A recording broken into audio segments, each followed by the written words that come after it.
to Orca Watch Live with Robin Petch. Good evening, everyone. Welcome to Orca Watch Live. I'm the Sea-Watch Foundation Ambassador, and I'm very pleased to welcome you all to be with us again this evening. Of course, this is the first of our live updates, a sightings update primarily, but it will have talks and guests every night this week, including the weekend. We've got various guests to meet in a few minutes, but here's the plan for the rest of the week. As you can see, we have a special on Wednesday with an Orca photo ID talk, and one of the guests we'll have there is actually with us this evening. We'll nod towards that during the talk tonight. And Saturday, we have another presentation, an Orca and seal talk. It'll be very interesting why Orca are predating on seals. And then Sunday, we'll have a special roundup program. Of course, on Saturday, we had our launch event, our evening of talks. I don't know how many of you were there at the evening of talks. If you missed it, however, you can still see it. We had a 2.5-hour program. We had I was just about to say two excellent talks. I have to be very careful what I said there because one of them was mine. So one of them was excellent, one of them was mine. I'll let you make your mind up with that one. But no, seriously, we had two really good talks that evening, lots of information about the rest of the week. We met our Sea-Watch director, Dr. Peter Evans. We met our sightings officer, so Chiara Bertulli. So if you've missed that, you can go to Eventbrite and you can still book a ticket for that and watch it. If you've already seen it and you were there live, you can still use that link to watch it again. Okay, one other thing just to bring up, we do have the option for you to ask questions, which we will do our best to answer later in the program, depending on how busy we are and how long everything takes. And so you can use the YouTube chat, it says on the little thing down here, you can use the YouTube chat, or you can email us, orcawatchonline2021@gmail.com. That's the way to get in touch with us. Okay, let's move on then with this evening's event. And I'm going to start with the sightings news for today. We have a presentation here, which I'm just about to bring up. Okay, have we got the... So there we go, lovely. We can see on screen. So this is our sightings update of everything that's been seen. Now, this is a longer than usual sightings update because although Orca Watch started officially on Saturday, we had a lot of observers out and working already by Friday. The first activity happened then. So we have a few things to share with you, even from Friday this evening. If you want to keep on top of where everything is, check out the Sea-Watch website regularly because we have two different pages. The tables I'm using today, you will find on those Sea-Watch pages. We have a breaking news page with all of the current sightings that are live and active. And then as we get them verified and put into the National Sightings Database, we have a verified sightings page as well. And some things will actually be there for both pages. But the first place things pop up is on that breaking news page. So here's the first of our maps from Friday. As you can see, 3 species were seen on the Friday, some around the Duncansby Head area and some around the Shetlands. And we're going to have a quick look at the table. You can see where those are. So the first of the sightings that came in, it's not the first one I found out about actually, but the first one that was seen that day was a group of orca, 5 orca, in the Duncansby area, but they were first seen around Staxigo by John Bray. And I think we have John Bray with us who can talk to us a little bit about that sighting. Hello, John. Good evening, Robin, and thank you very much for inviting me along. Very, very welcome. Lovely to see you. Now, very nice that you got the ball rolling for us already on Friday. Where did you first pick up these orca? Well, from my living room. Great. They weren't in the living room. I was, we live on a cliff, just on our old farmhouse on a cliff, looking out to sea at Staxigo. And at about 9:30, just before 9:30, I became aware of a group of people stood on the headland looking over Staxigo Harbour, looking out to sea. So I thought, aye, something's up here. Grabbed a pair of binoculars and ran outside. And sure enough, there they were, making their way up the coast, about a mile or so offshore. The conditions were absolutely perfect, pretty much flat calm, and I could make out a large adult and also a small juvenile, and I wasn't quite sure whether it was 2 or 3 other medium-sized ones, but they swam past. It took about 20 minutes or so passing, and had a fantastic sighting. I grabbed my camera, managed to get a few shots. And I was absolutely thrilled that before day one, I'd only spoken to Claire, the regional coordinator, the day before, and said I'd love to become involved and put some effort in. I'm sure I won't see anything, but there you go. Yeah, well, you got the ball rolling for us beautifully. So how far down the coast did you follow them? Because I know they went to Duncansby, didn't they, and went round the corner.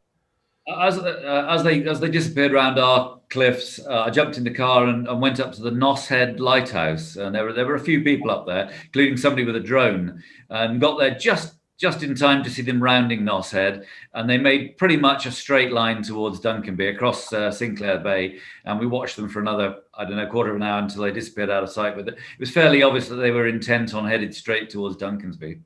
Yeah, well, you may know this, but I'll share with you now and with our viewers tonight, John. I spoke with Steve Trulock on Saturday night, who picked them up at Duncansby Head. And he's Steve Trulock at sea. He's one of our volunteers as well, very active in this role. And he said they moved around Duncansby Head and headed towards the stacks, where he's fairly sure they took at least 1 seal. So they were out for an evening meal by the sounds of it when you saw them.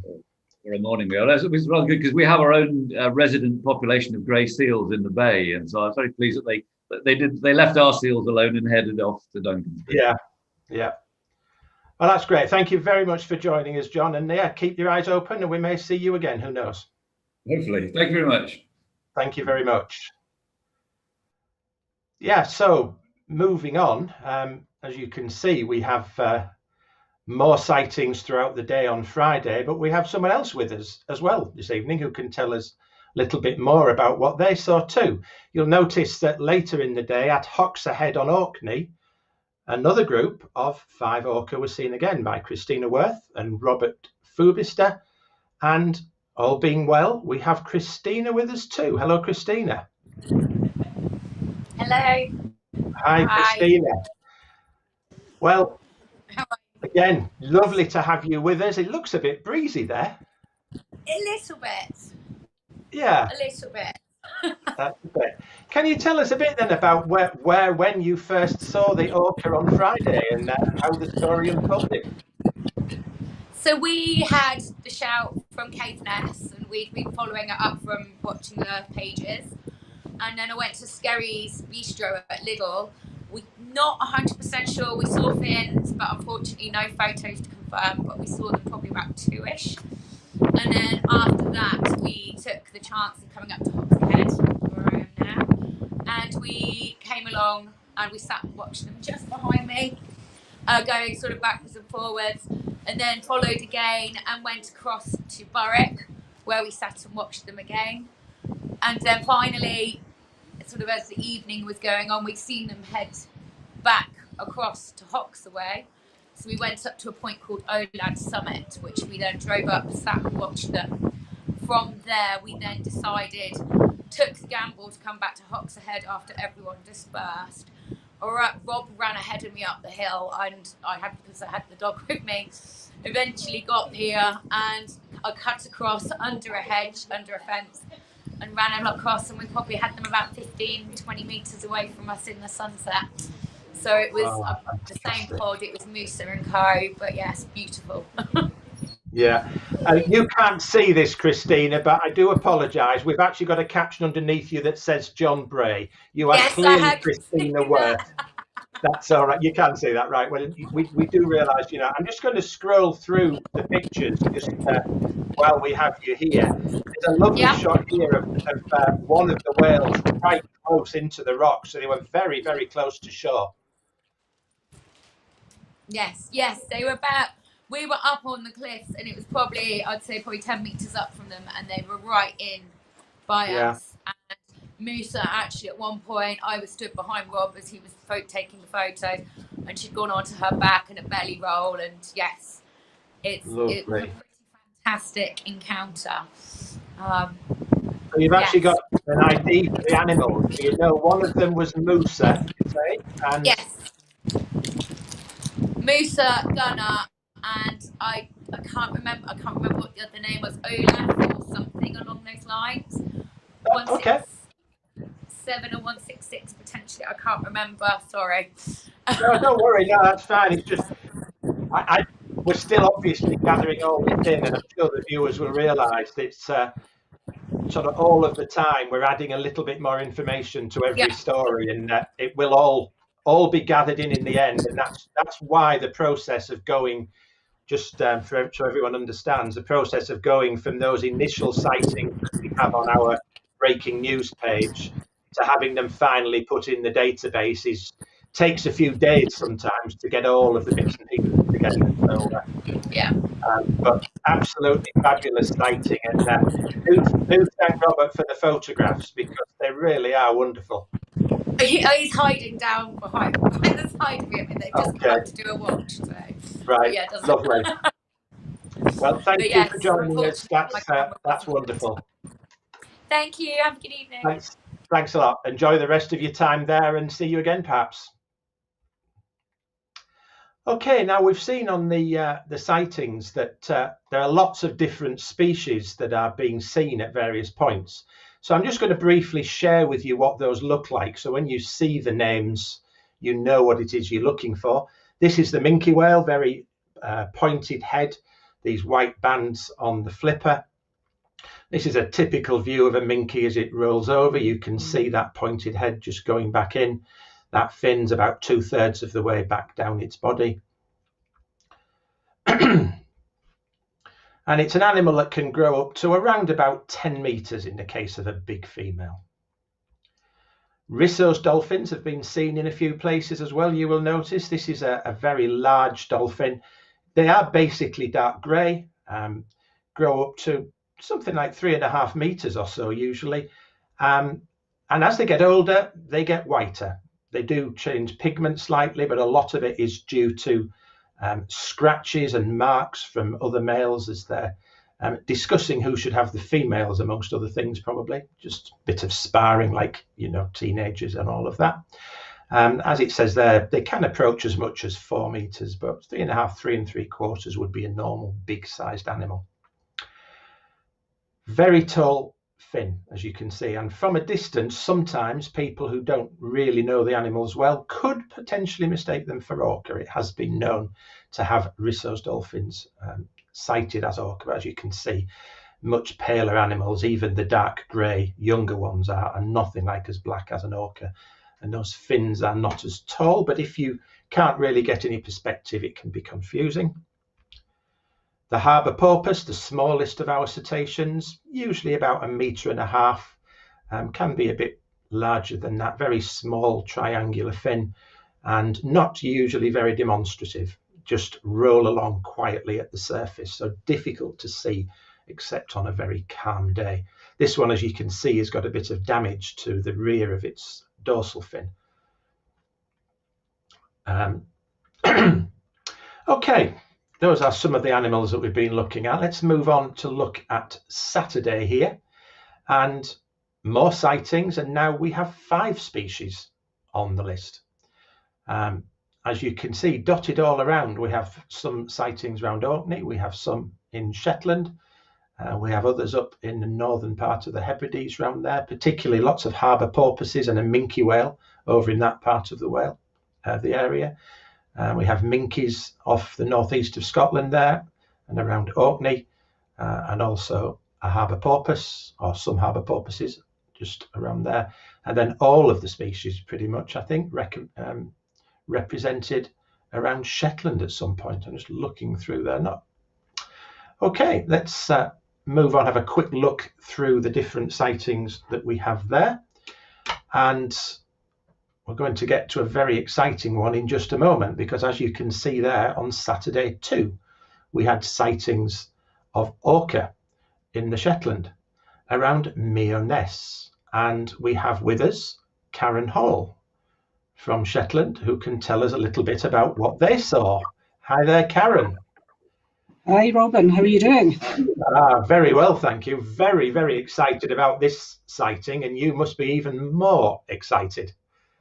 Yeah, I mean, it's normally with Orca Watch, Shetland is the last to get going, where normally it's a bit later for us to get started, but we were quick off the ball, and I think that's because we were probably the only place that had actually a view of the sea on Saturday. Everybody else was stuck in thick fog. But yeah, so one of our observers was actually out on a group of islands we know as the Outskerries. That's to the northeast of Shetland. And they were actually birding, but they, as often is the case, they do a sea scan and came across a group of rissos first of all, and then shortly after that found 5 orca. So that was quite exciting.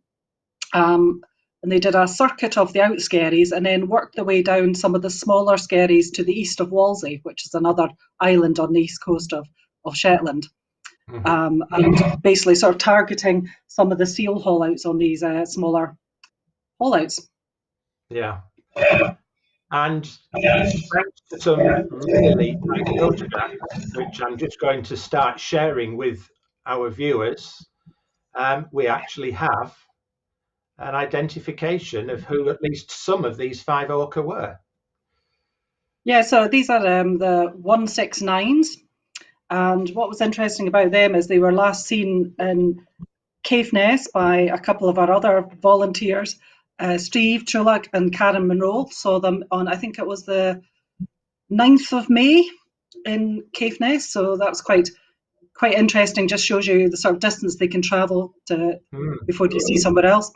And when they were seen in Caithness, they had a small calf with them. And again, we saw them with a small calf here in Shetland. So that's always good news if the calf continues to go, because it's quite perilous, you know, the first year of life.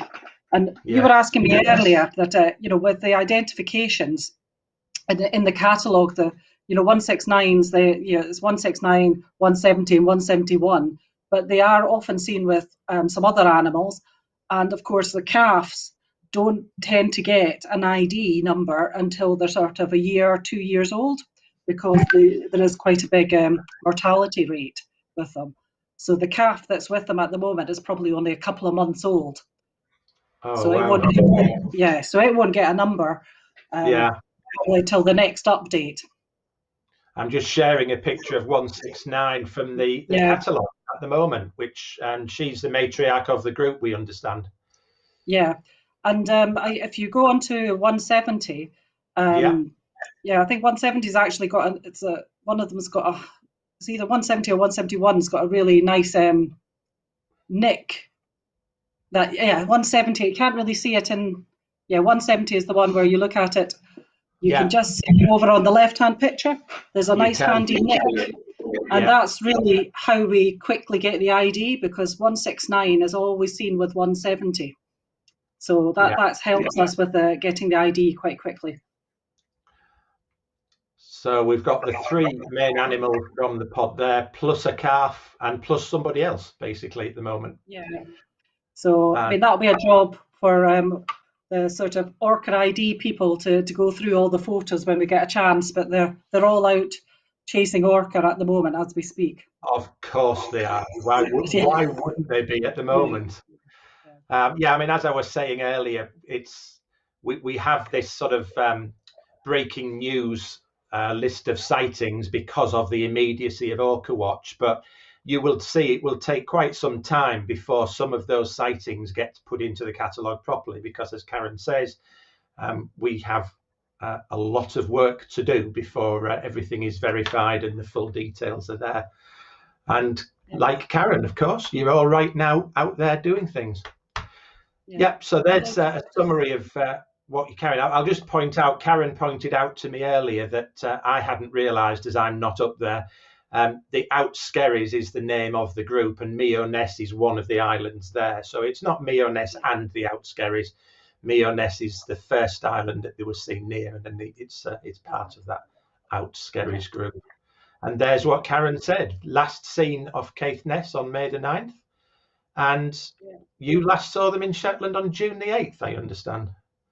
Yeah, that's right. And I'll just see a question in the chat there about, whether it's or are they all seal hunters, orca seal hunters? Well, this particular group, when we saw them last in Shetland last year, and I think I may have slipped out of homeschool to do a much more important lesson, and they were actually throwing porpoise around that particular day. So. Wow. I think quite a lot of the pods we see are quite opportunistic. It's, they will target seals, but if something else comes across their path, they're not going to say no. They have a rough life through our poor harbour porpoises, don't they, really? Even the bottlenose dolphins beat them up. Yeah. And somebody else has mentioned about it is the other orca, Knot. Well, Knot is one of the orca, but he's normally seen with Hulk, two big male orca, and we haven't seen them up in Shetland this year yet. Right. Karen, thank you so much for joining us. I know you are phenomenally busy, so I'm really grateful to you for coming and for helping with answering some of the questions on there. Thank you so much. I'm sure it won't be the last time we hear from you this week. Yeah, no problem. See you later. Cheers. Thanks a lot, Karen. Bye for now. So there you go, the importance of our many, many supporters and partners working to make Orca Watch a success. Got a few more slides here then to finish sharing with you, just to briefly go through all of the sightings. As you can see, number of different animals seen throughout Saturday in various locations, including some porpoise and minkies at Orkney. Brings us to Sunday, and we have 6 species here for Sunday, as you can see, including the odd one out. I don't know how many of you are alert this evening, but one of those is the odd one out, and it is, of course, the basking shark, the one that's not a cetacean. So we've actually had a basking shark sighting. And Sea-Watch does record what we call other megafauna, including seals, basking sharks, sunfish, turtles, even on the odd occasion that they're seen. And number of sightings here. Now, just at the end of Saturday, Dan Brown, that is mentioned here as spotting minky whales with his company Wild Discovery, was actually able to film a minky whale just off Strathy Point in Caithness, and I know we do have a video. Very much to Dan for sharing this with us. Absolutely classic minky whale behaviour. Almost certainly, from what I can see here, and Dan really confirmed it, it seemed to be feeding. We call it foraging normally unless we see it actually taking food, but as you can see, there are lots of birds around there feeding. They're dipping and taking it. So we can take that movement, that behaviour, the fact that all of those birds are feeding, to say, now this is more than foraging behaviour, this is actually feeding. So it's swimming through a large shoal of potentially herring, most likely herring, and it will take in a big mouthful of fish and water, use its tongue to squeeze the water out through the baleen plates, and then swallow the fish and come up for another mouthful. So that's just on a loop, as you can see. That's a lovely bit of film. Thank you very much, Dan, for that. So going back to the various sightings during the course of the week, this is bringing us to quite late on Sunday, and we have there, as you see at Scapa Bay, a basking shark. Now, you may not be familiar with what a basking shark looks like. I don't have a good picture of my own, so thank you to Rob Pickering of Hebridean Whale and Dolphin Trust for this one. But this is a filter feeding fish, swims very slowly through the water. You usually just see the dorsal fin and the tip of its tail, and sometimes the tip of its, the end of its head there, just breaking the water, mouth wide open, and just taking in very, very tiny organisms.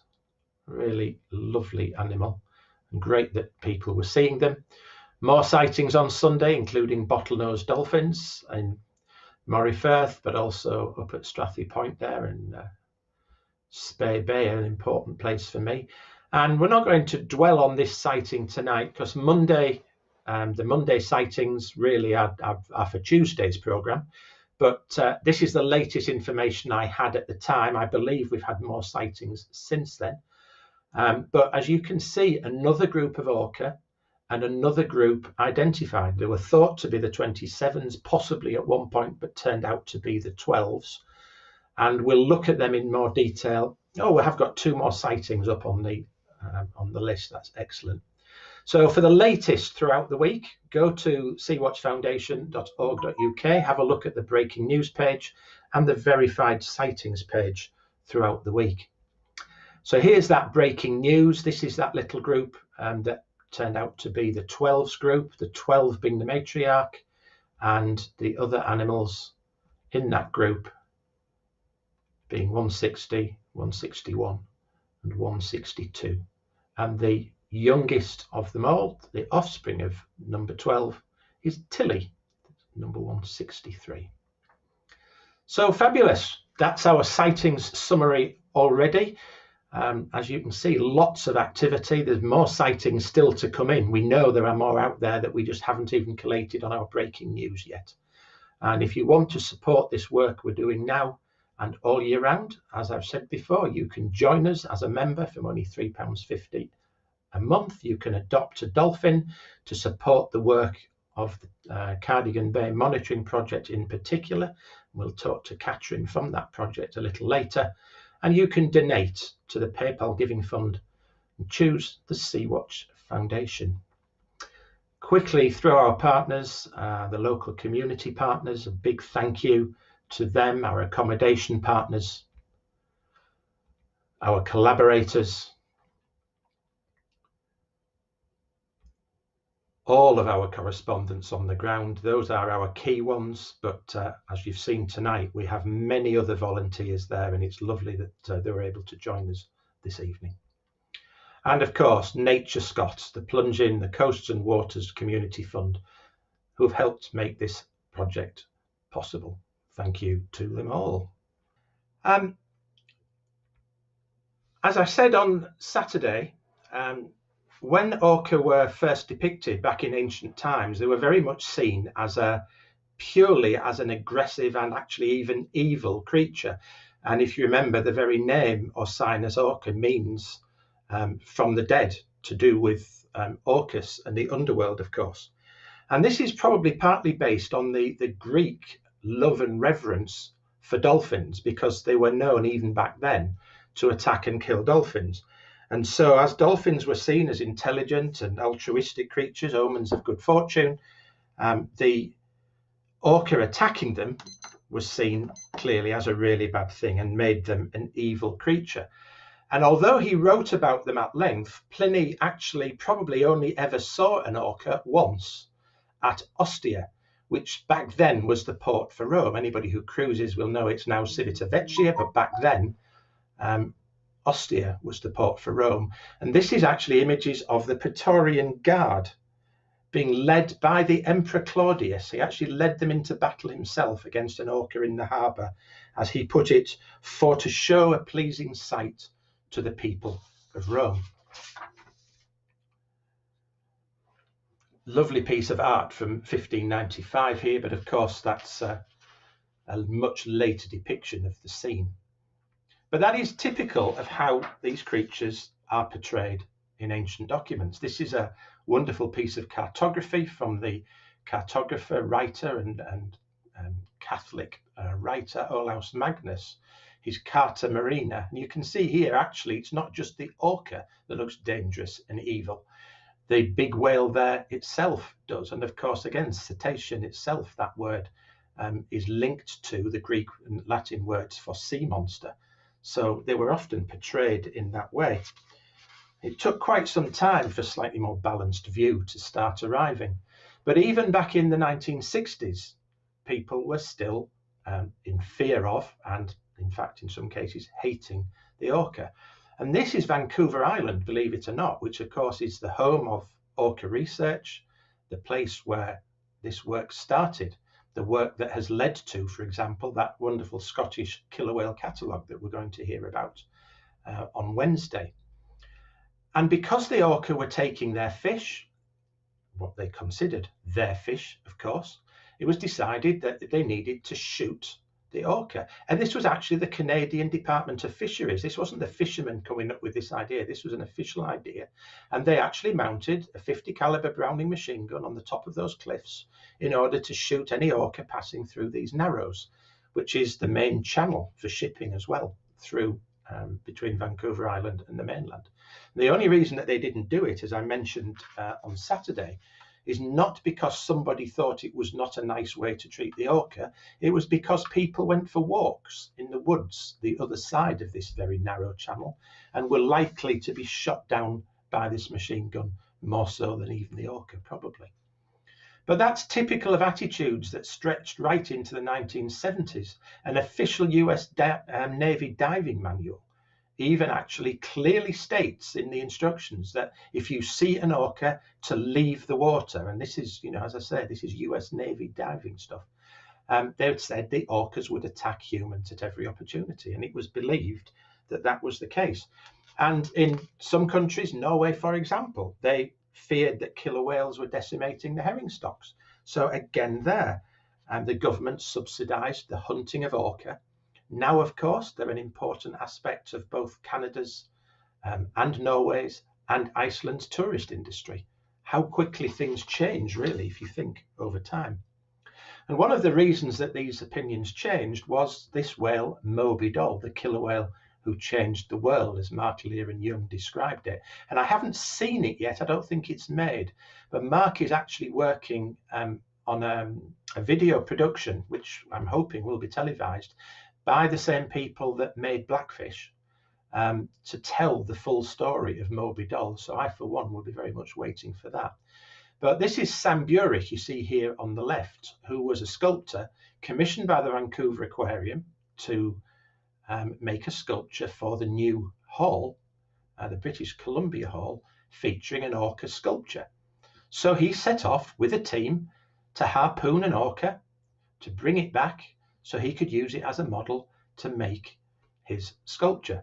Now, it took a while. They were waiting there for quite a while for whales to come past, until eventually a group did come through. And here is Sam on the right coiling the ropes. I don't know for sure that that is Joe Bauer, but Joe was his main partner here. They were about to pack up for the day. Joe may be taking the pictures. When a pod did finally come by, Bauer alerted Burek. He ran to the harpoon and managed to hit a young male with the harpoon. But it didn't kill the whale as planned. It went through the top of the head, missed the brain, didn't outright kill it. It was a young male orca from what we now know is called J-pod.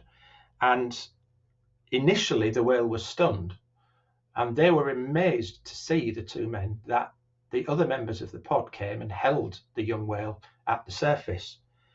And I've got a quote here which I have to read because I can never remember it. Then suddenly the stunned whale came to life and struggled to free itself, jumping and smashing its tail.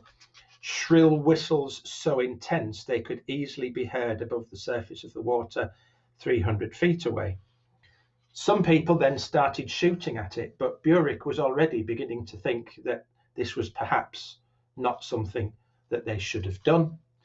And he actually rowed out and tried to stop people shooting at the whale. And it was decided by the founder director of the aquarium that they would tow the whale. Yes, I did say that they would tow the whale back to the aquarium.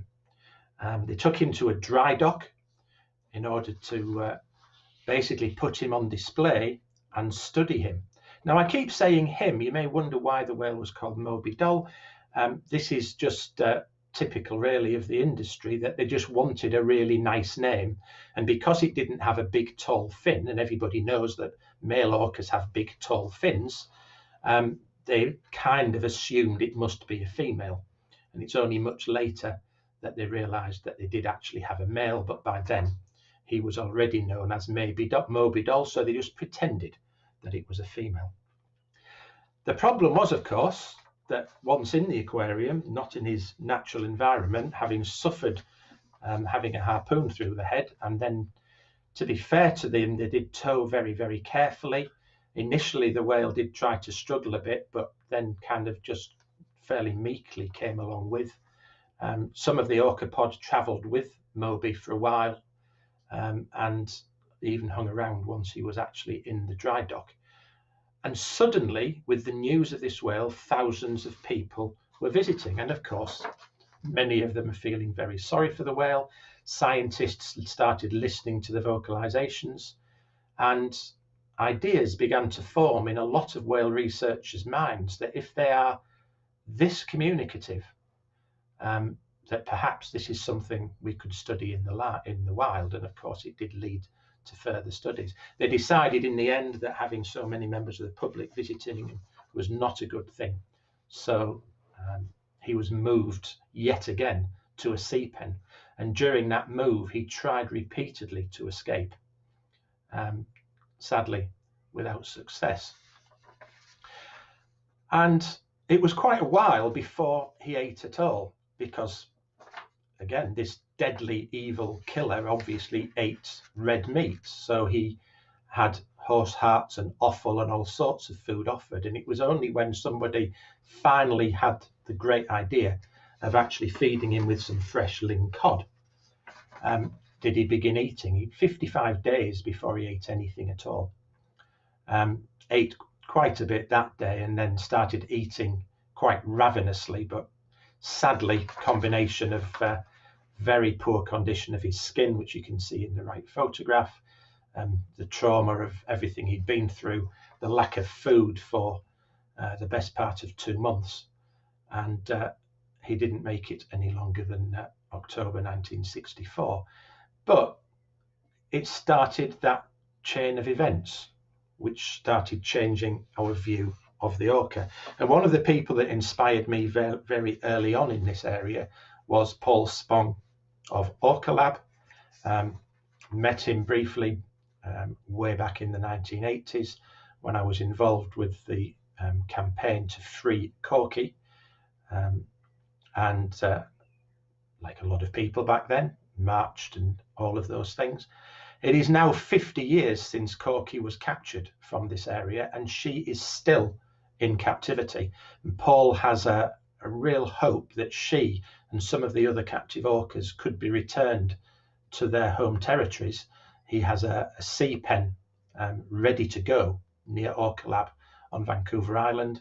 And if the various aquariums would ever consider releasing them, Paul and his team are ready to home them. So let's hope someday that comes to fruition. Finally, I'm going to talk a little bit more tomorrow about Dr. Michael Bigg, and I dare say he will get a mention on Wednesday as well when we talk about our killer whale catalogue, the Scottish killer whale catalogue. And everybody realises, and certainly the writers of that amazing catalogue give a great acknowledgement to Michael Bigg, that he and his team really started the studies in orcas. Around the same time that our own director, Peter Evans, was realising that we could study wild whales and dolphins, didn't need to capture them or kill them first. Michael Bigg and others were realising the same thing. And over in Canada, he conducted the first population census. He pioneered the photo ID techniques that we're all using now, and other techniques too. So very much someone that we've got to say a big thank you to. And there is one of the most identifiable orca ever, Stubbs. so-called for the badly damaged top of the fin there, you can see, and the first matriarch and the first orca photo identified. They're not all quite as easy to spot as that, as you saw from the pictures earlier. So, Orca Watch, great event, but as we've said repeatedly through all of these things, please do support us. This event itself and all of the other work we do costs a great deal of money, and funding is very, very tight. We would appreciate any help that you can give. In return for your support, if you become a member, you will have a quarterly magazine, a monthly bulletin, including sightings information, a dedicated website for members with private areas that only you can access. All this for just £3.50 a month, and the knowledge that you are doing a great thing by supporting the work that Sea-Watch does all year round. I mentioned a little bit earlier in the programme that one of our guests today is our sightings officer, Katrin Lohrengel. Now, we've met Peter Evans, our director. We've met Chiara Bertulli, who is our monitoring officer, our sightings officer, sorry, but we have not yet met the monitoring officer, who is Katrin Lohrengel. And I hope Katrin is right now. There she is. I can hear her. I can't see you yet, Katrin, but I can hear you. I am here. Hello there, Katrin. Well, I'll talk to you while I'm just talking to you. Welcome to the show. I do have a really nice little film clip, which I know you filmed from a boat called Pedrin. Is Pedrin one of the research boats you use, I think? Yes, Pedrin is the boat that we sometimes use that belongs to Natural Resources Wales, and they allow us to survey from it during the summer months in most years. Aha, there's Katrin. I see Katrin. Welcome. Okay, well, as I've got you on screen, I will hold the video and I will show that at the end of the talk, and we'll, as we have you here, in case we lose you again, I will. I'll talk to you now. Lovely to see you. Thank you very much for being here. Now, so I said we've met Peter, who's the director, and we've met our sightings officer, but you're our other full-time officer, and your role is monitoring officer. What exactly is the monitoring officer? What do you do? So I run the Cardigan Bay monitoring project, which is one of our flagship projects, and we run it out of Quay in Cardigan Bay. So far away from Scotland. Sadly, we don't get many orcas, but we do have a semi-resident population of bottlenose dolphins down here, one of only two in the UK. And our work looks at monitoring the population, looking at how they use the habitat and what the population is doing in terms of trends, so whether they're increasing or decreasing, and if there are any factors that may be affecting the population. Just before we go on to look at the monitoring project, I heard a little rumour that you're celebrating 10 years with Sea-Watch. Is that right? Yeah, that's right. So I've been working with Sea-Watch for about 10 years now.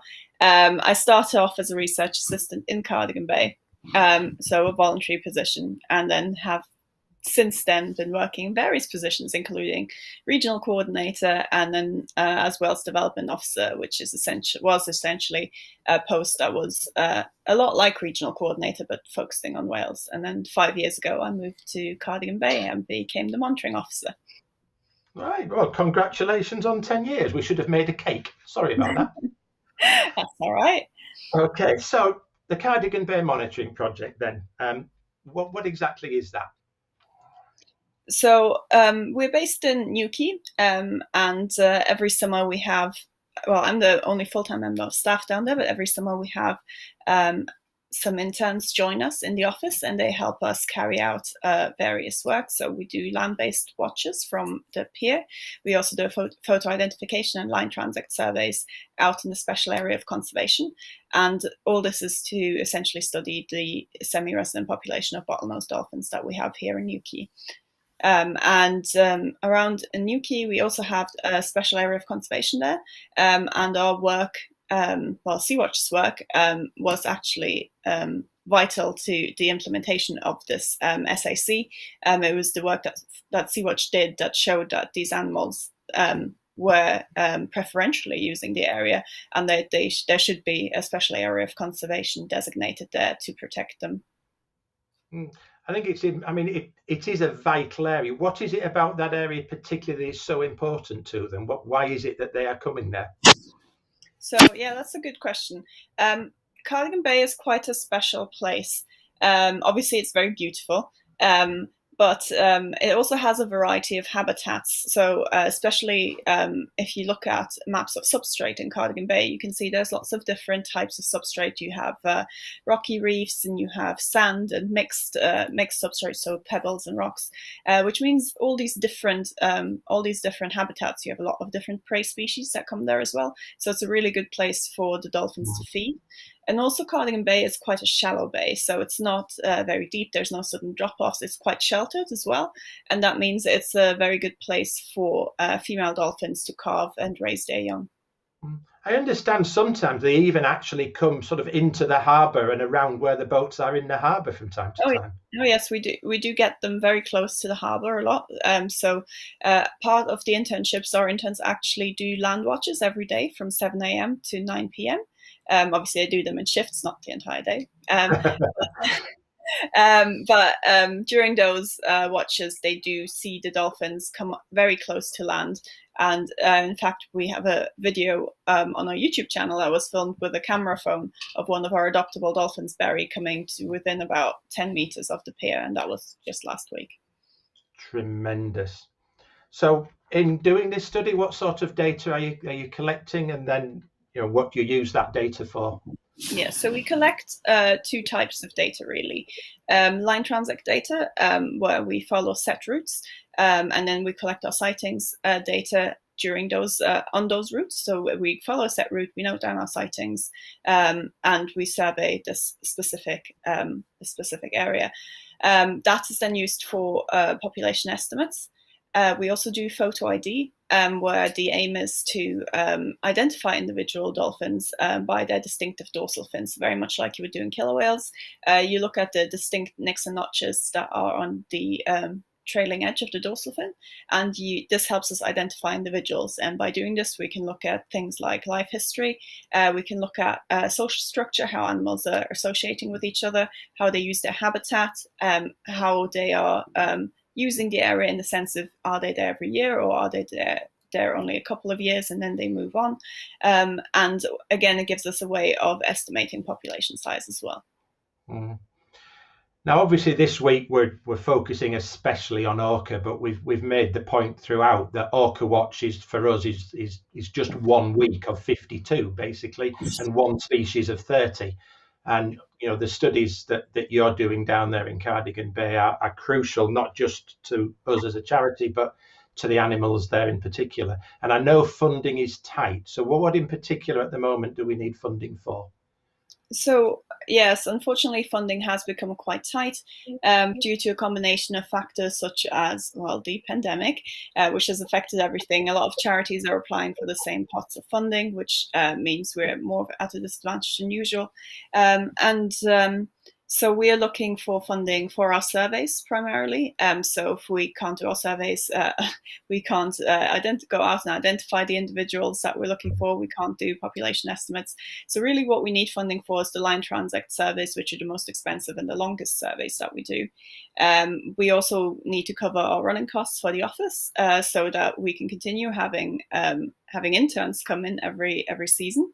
For the interns, it is a really good experience. Most of these people that come and work with us are university students who are looking to gain some fieldwork experience, and they do a 7-week internship with us, and it's a really good opportunity for them to come out and gain some field experience. And last but not least, also for my salary, so I can continue leading the project. Yeah. So thank you very much, Katrin. I mean, you've really given us a good outline of the project, and hopefully we will be able to attract some more funding and keep that vital work going. Obviously, we all hope that. Thank you very much for joining us this evening. Much appreciated. Thank you, Robin. Thank you. So I will just have a go at sharing again that screen, a lovely little bit of film that that Katrin created for us. Let's give it another try.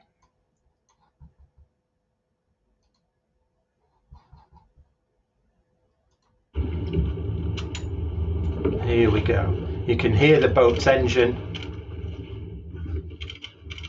You can hear the click of the photo ID camera.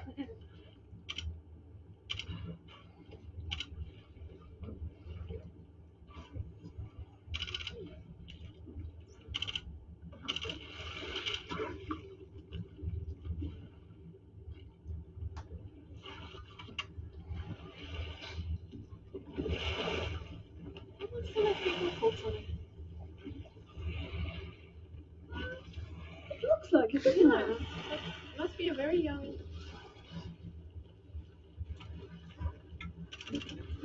juvenile. Yeah.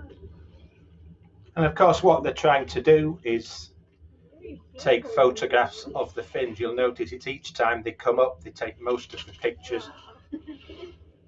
And as we've seen with the orca fins, we can get identification from the dorsal fins of the bottlenose dolphins too. Okay, that's very nice. Okay, so I've just got a couple more slides to share with you before we move into the final pieces. And we've seen this one before, so I'm not going to dwell on it. What I will just show you is this is a screenshot of the Adopt a Dolphin page. You can see adoptees get a fluffy, cuddly dolphin, identification chart, some activities, all sorts of little goodies, and a monthly magazine for children, a newsletter for £3.50 a month, as well as a private adoption area where the dolphin you've adopted, you'll have a certificate for that dolphin, and the dolphin you've adopted is part of that study that Katrin was just talking about. And quite a few of our adoptees, when they go down to Cardigan Bay, come and visit us at the Sea Watch headquarters down there, and have a little guided tour of the place, and you get a discounted boat trip with dolphin spotting boat trips, and maybe you will see your own dolphin. Plenty of other dolphins out there as well, of course, but people do see their own dolphin as well. So it's directly funding our research down there. The membership funds Sea Watch generally, and as I said earlier, in return for your £3.50 or more a month, you will get your quarterly magazine, your monthly bulletin, and your dedicated website. Okay, thank you very much for that. I'm just going to close that, and we'll have a look ahead now to see what we might expect coming up. And of course, we are hoping that tomorrow we will have some good weather. As Karen said, the reason they had a lot of sightings in Shetland is possibly because a lot of the other areas were actually locked in with fog, unfortunately. So let's have a little look, shall we, at the weather as it is coming up. Now, a few people said on Saturday night that they weren't quite sure what they were looking at. So I'll go a little bit more slowly tonight. And we've also changed the graphic a little bit. So you've got a much bigger wind bar down here, a key to help you with it. So as you can see, it's knots of wind, and you've got a colour code to see how strong the wind is. And of course, we've been talking about Duncansby Head, which you can see is round here where my arrow is, and it's in the green area. So we're looking at winds of probably around 15 knots there, which is already getting a bit breezier than we would ideally like. Best conditions for cetaceans are a flat calm. If you've got an absolutely flat calm sea, you can see things beautifully. Wind force 1 takes you up to about 3 knots, force 2 up to about 6, and a force 3 up to about 10. So really what we're saying there is to have a reasonably good chance of seeing cetaceans, you don't want any green. You'd ideally like it in the purple, but the blue would do. So parts of the coast on the north of Scotland there, and certainly all around the Hebrides and in the inner Moray Firth, we've got some pretty good spotting conditions from a wind point of view. But that stronger green wind is going to whip the surface of the sea up a little bit more. You start to see whitecaps at force 3. By the time you're getting up to 15 to 20 knot winds, you've got a lot of white water, and it makes it very, very hard to spot anything. Anything beyond that, just give up and go home, frankly. Okay, so let's have a look at the other conditions. That's the wind. And here we have the visibility. And what we have there is, if we have a purpley sort of colour, we've got very, very little visibility, less than a kilometre. If we have green, we have excellent visibility. And so we're looking at about 16, and then we've got kind of shades in between. So we have some excellent visibility in the middle of the northern coast there. We have some excellent visibility down in this part towards the west. The rest of it, we have a kind of grey colour.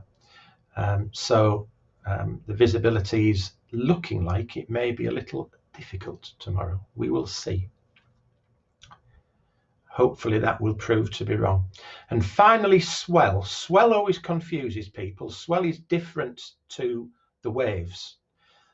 Wind whips the surface of the sea up and produces the waves and the white water. You can have a day with absolutely no wind and an otherwise flat, calm sea, but you can have quite a deep swell that just rolls up and down. And basically the swell is the difference between the bottom of a trough and the height of the top of the swell. And again, anything over 2 is difficult. We'd really like no swell at all, or maybe up to around ½ a metre. So the pale blue is good. A big swell, animals could pass by and be hidden if they passed through in those troughs, and your view is blocked by the top of the swell and you can't see anything. So all along the coast, and certainly to the east of the islands, we've got quite light swell tomorrow, so that side of things should be good. So it's all going to be about the visibility tomorrow. The wind's not too bad, but it's a bit breezy up around the islands. We've got possibly poor visibility. We've got reasonable swell. It's not too bad even the other side. So hopefully, fingers crossed, more sightings tomorrow. Okay, so that's pretty much it for this evening. Looking ahead, as we said, we have another Orca Watch Live tomorrow. As I said, I'll be talking a little bit about Michael Bigg in order to prepare for the Orca Photo ID talk, looking at that Scottish photo identification catalogue that the team have put together up there. We would probably have other guests on. We hope to have other guests on talking about sightings. We're still trying to get some of the people who've seen things already to perhaps come on live tomorrow. We also have some pre-recorded meetings with a number of our observers that we can put in there as well. And of course, we're hoping for sightings too. As we've said, you can still see our show from Saturday night. You can go to Eventbrite and look for our Orca Watch Evening of Talks. We have links which are out in various places where you can click that link and get straight to it. If you look on the Facebook pages, we have an Orca Watch Facebook page and the Orca Watch 2021 page, where you will be able to find those links. They're on the Sea-Watch Foundation website, seawatchfoundation.org.uk. Of course, there is the daily blog and those sightings records on the Sea-Watch website as well. But I hope you will come back tomorrow and join us for another Orca Watch Live. So from me, Robin Petch, Sea-Watch Foundation Ambassador, it's good night from me. Good night.